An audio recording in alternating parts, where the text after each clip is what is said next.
Olá, queridos amigos. No capítulo de hoje, vemos a entrada triunfal de Jesus em Jerusalém, o incidente da figueira que apresenta um convite para viver um cristianismo genuíno, a purificação do templo em que Jesus deixa transparecer seu zelo pelo sagrado e o diálogo relacionado à autoridade de Jesus. Marcos 11, 1 a 11, descreve os detalhes que aconteceram em relação à entrada triunfal de Jesus em Jerusalém.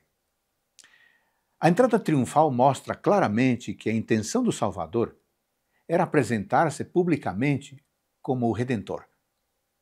Ele desejava chamar a atenção para o seu sacrifício, que logo iria se concretizar e que coroaria sua missão de vir ao mundo e entregar sua vida para resgatar muitos.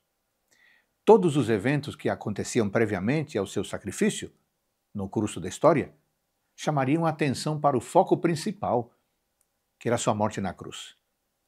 Por essa razão, Jesus concordou com essa manifestação pública de reconhecimento e de louvor.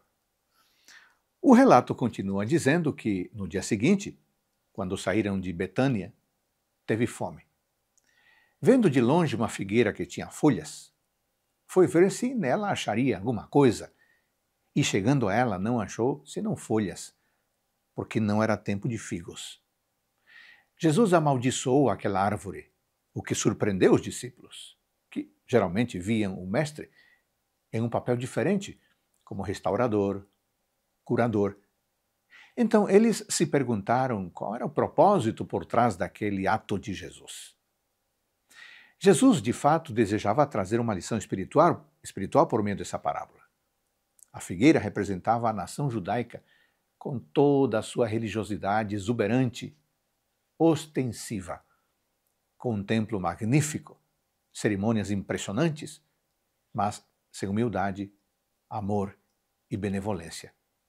Como povo, eles eram objeto do cuidado especial de Deus, haviam recebido uma grande quantidade de dons espirituais, mas era uma mera aparência de piedade, baseada em uma religiosidade vazia. Eles perderam de vista o fato de que todas as bênçãos recebidas tinham a intenção de ser uma luz para as nações que os rodeava. Infelizmente, o povo judeu não cumpriu com esse sagrado propósito. Mas esta passagem também é uma advertência para nós cristãos hoje. Todo aquele que leva o nome de Jesus deve aprender o que significa o serviço abnegado em favor dos outros. Não se trata apenas de teoria do Evangelho. Não é viver uma aparência de piedade, é viver para servir aos outros e, nesse serviço, ter uma experiência real, profunda com o Salvador.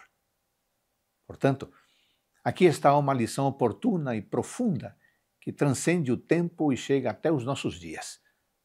A passagem prossegue mostrando uma cena que o Senhor protagonizou em relação ao templo. No início do seu ministério, ele já havia expressado seu desconforto com muitas das ações realizadas naquele lugar que, de acordo com o plano divino, havia sido levantado como um propósito de adorar ao único e verdadeiro Deus. Agora, ele observava com tristeza que os símbolos que apontavam para o verdadeiro Cordeiro de Deus haviam se transformado no meio de lucro. E assim, o ritual sacrificial havia perdido a santidade e o efeito espiritual que deveria ser exercido sobre o povo. Isso estava absolutamente bloqueado. A grande lição dessa história é que Deus espera que tudo relacionado ao serviço seja considerado com temor e com reverência.